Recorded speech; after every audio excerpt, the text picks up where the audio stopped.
Hello everyone, this is Emperor ZK. Welcome to my brand new series of Nerfed Me, a 7-character series on what would have happened if these characters did not suffer plot nerf and their potential would have been on the universe of their respective stories. Are you excited? Because I am, so let's get into it! The first character that I would like to dive into in this series is Uchiha Itachi from the Naruto series.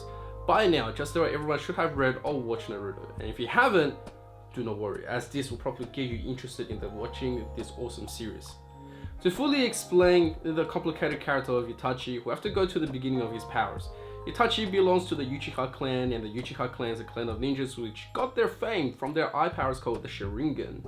The Sharingan directly translates to copy wheel eye, which is a powerful tool that activates when one experiences powerful emotions of trauma or loss. You can usually tell if the user is using their Sharingan by their distinct common looking red eyes. The users that awaken the Sharingan usually gains the power of insight and hypnotism, which completely dominates their enemies for the most part of Naruto.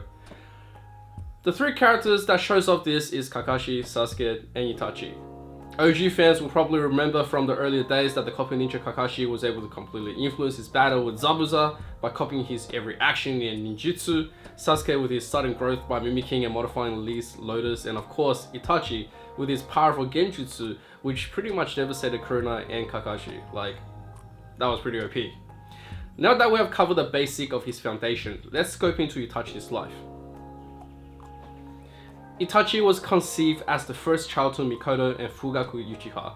The Third Shinobi World War happened when he was only 4 years old, and the total death and destruction he had witnessed turned him into somewhat of a pacifist.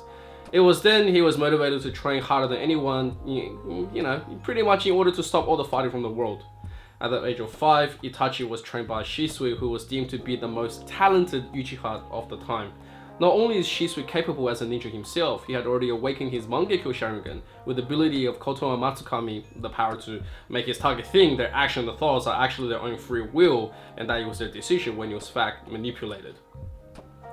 Itachi will become best friends and even form brotherly relations with Shisui, who held the same belief as him, peace instead of war. Itachi enrolled into the Ninja Academy at 6 years old and graduated after only 4 months as a genin. He then joined Team 2 and quickly mastered all the ninjutsu he could, which made his missions an absolute breeze, and awakened his Sharingan at the age of 8 due to Obito's attack. A little bit of a spoiler right there. But in the same time, he mastered the Sharingan and continued to hone his craft with Shisui to the point where he was allowed to compete for promotion to Chunin at 10 years old and ultimately passed alone. Guys, worth it to note here that if we relate this to the case of Naruto, the whole of Team 7 was around the age of 13 and had a lot of help along the way to even make it to there. Like, that's pretty insane. So if that was not enough, Itachi then joined Anbu at 11 under Kakashi, and at the age of 12 he became a captain to his own Anbu team, and then he gained the Mangekyo Sharingan at the age of 13, which is his passing. Moreover, it was also noted that Itachi possessed never before seen talent in the history of Ninja Academy, scoring the 2nd highest in the Chunin written exam, right behind the 4th Hokage, the test that everyone cheats in, and they test you on that ability. It's a crazy one, Anyway, he became so powerful that he was able to overpower a team of elite jonins consisting of Asuma, Kurona, and Kakashi without pressure. During the Shippuden series, Itachi went on to easily perform feats like overpowering Orochimaru, pushing a Sasuke that has absorbed Orochimaru to the brink, breaking out of Edo Tensei, taking out pain and joint effort, and trapping Kabuto in Izanami Genjutsu to eventually make him rethink his life choices. Talk about a genius amongst a genius in a clan of geniuses, right? Like, this guy was crazy. At this stage, Itachi had practically become the best ninja in the whole series of Naruto. And now that we have broken down most of his feats, let's talk power. Itachi possesses the fire, wind, water, yin and yang element. He's shown masteries with the shuriken, tanto, and sword. The tanto is actually like a small, sword, if you didn't know. Anyway, he has one of the most powerful genjutsu, Tsukuyomi, to which he can create powerful illusions by distorting space and time. He did this to his love interest at her dying moments, which instantly made her go through 70 years of life experience before dying. Like, if I was about to die, please, someone cast that thing with me for another 70 years so I can live quite good. Izanami, the power to trap those that abuses the fate of changing Izanagi in a looping illusion.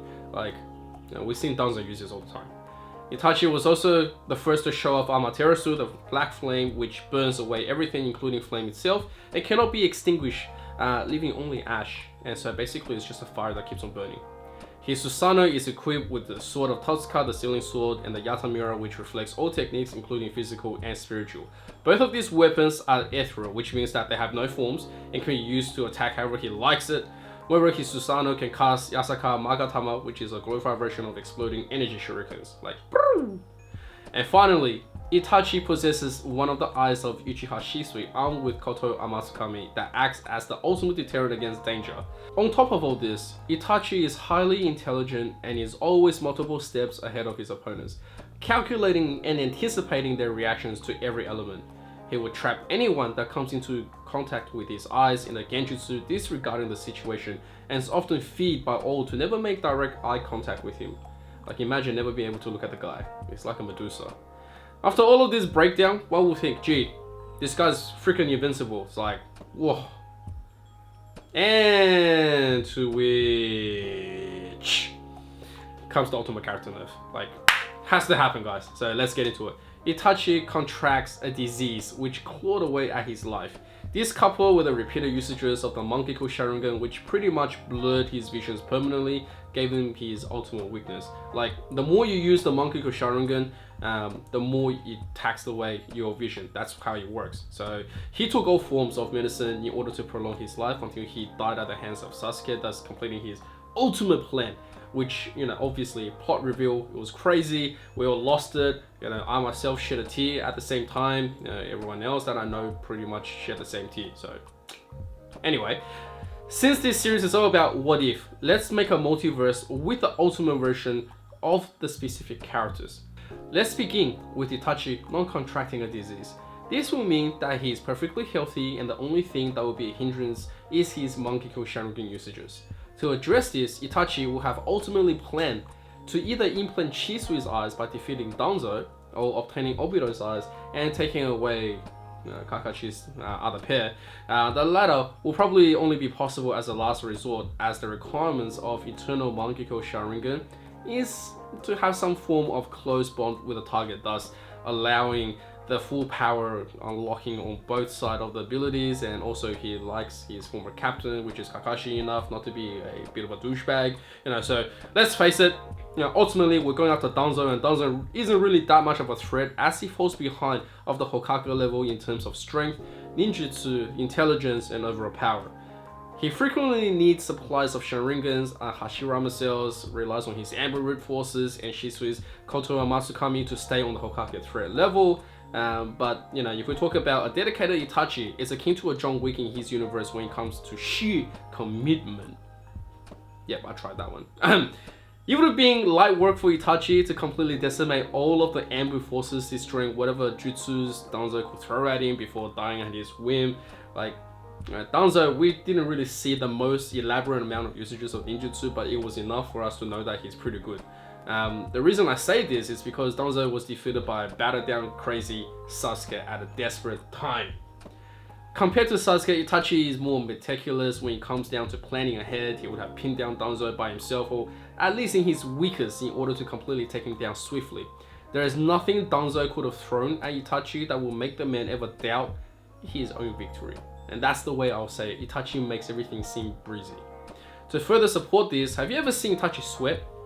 Like, cause from my memory, the man only coughed and squinted when he was nerfed. At that point, he still forced everyone to the ground. He's faster than Kakashi at forming seals. Like, you will probably remember, Kakashi was forming seals like have blurry hand movements. You'll be thinking, oh damn, you know, that's awesome. But then when it came to Itachi, he'll be doing it with one hand, and you don't even see the blurry hand. It's just like, it's done. You only blinked and it's just like bang, it's already there. If we take the Eternal Shisui Monkey-Ko into this equation, we open up a whole bunch of extra possibilities, as Itachi's prowess will already rival, if not beat out Obito when it comes to a straight up fight. We can imagine Obito will try to confront Itachi and probably will run away, as he will know that the Koto Amatsukami, it's enough to change his mind to start the war. Like, it's just like, oh, looks at it, it's like, nah, change your mind right now. And Obito will be like, oh yeah, that sounds right, you know. Look. In life, Itachi will have infiltrated Akatsuki, found out all about their plans, and used his own intelligence in order to counter every single member and devise their ultimate downfall. He'll be on the level of Madara, as the internal Mangekyo can control the tail beast, and there will be almost no way any members will have the powers to stop him. Imagine Itachi, that's unnerfed, and he's got Mangekyo, and he's got a tail beast or a few that's assisting him in the battle. That it will just be utter decimation.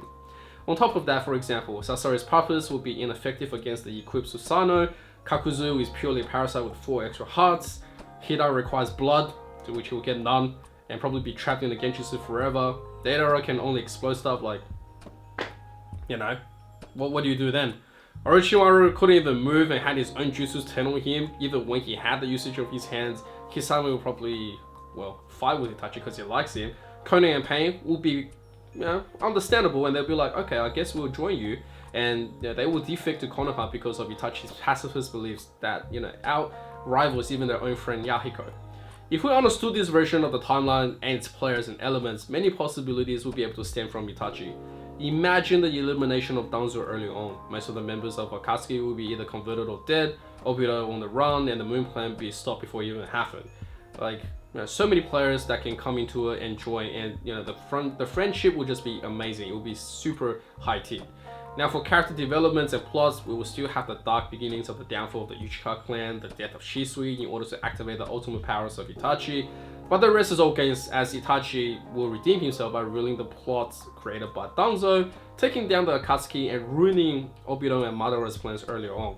He's smart enough to learn from others, such as Nagato, Shisui and all that, so with the power that he will eventually get, he pretty much will unlock Rinnegan and Yin Yang powers. Further, enhancing the science divisions by taking over the researchers from Anbu and Orochimaru, it opens up such a possibility that the rest will be unfathomable to even think about. How do you defeat Itachi on that kind of level? It is pretty much straight up fight. It's so hard. Let's also contest him on a personal level. What are his dreams? What does he think about? According to a fact revealed later on, Itachi had sought to become Hokage in his life, but decided to keep that fact to himself because he had to go on so many missions and it was dangerous. He has studied heavily in history and war and has personal distaste for people that will manipulate others and even despise Orochimaru due to his forbidden experiments. He was already commented on having Hokage level views and will hold back in every situation due to his dislike to fight. The man always holds back. That's right. Itachi always held back every time. So remember this, when he fought Sasuke, Orochimaru, the Jonins, and even during his confrontation with Jiraiya, he was holding back. He specifically told Hisame to stand back and retreat with him, as a fight with a legendary Sennin will probably force his hand instead of holding back. And also Jiraiya is an ally, so there was no point to actually fight. So some fanboys will be probably upset about this, don't at me. But then imagine Naruto will still be out there fighting his hardest to win every fight just to be noticed. Itachi is someone who will disable someone as fast as possible in order to avoid further damages and come to broken peace like a powerful preacher. I personally can buy into that. I will also insert Itachi will be easily able to obtain the Rinnegan through the cooperation with Nagato and the Leaf Science Division. All the researchers Orochimaru and Danzo conducted will be cake for Itachi and Ko to figure out, and to further solidify in case of emergencies. There is no way you can outsmart the dude. The guy is absolute OG. You can't, think about any other ways to stop him. Furthermore, Itachi is mature since young. He did not succumb to the curse of hatred like the rest of his clan. He showed love and compassion towards his family and even treated Naruto kindly on the off chances that they actually did meet. Even the first Hokage commented that Itachi is a better ninja than him upon hearing about his story. To have Hashirama actually say you're a better ninja than him, that's pretty crazy. The bonds that he could go on to build will be more similar to a revolution as a nation moving towards peace and extending that hand to the other nations. And at the same time, Naruto will still be around to positively influence that ideal, as Itachi will be the perfect role model. At this point of time, I will most likely say that the title of the story will probably be changed from Naruto to Itachi, with just his pure existence in the story and staying alive. But as all things considered, this is just a fan theory that wanted to give his full appreciation of Uchiha Itachi and the multiverse theory is only here to satisfy our imagination. And there you have it, a possible what if to the Un-Nerf Me storyline. If you did like it, make sure to hit the like, sub, and turn on the bell notifications. Drop a comment if you support this theory, and pretty much it helps me out to make sure that the next 6 is going to be even more improved. But obviously, make sure to let me know what you think and what your thoughts are after this one, and I will see you in the next episode.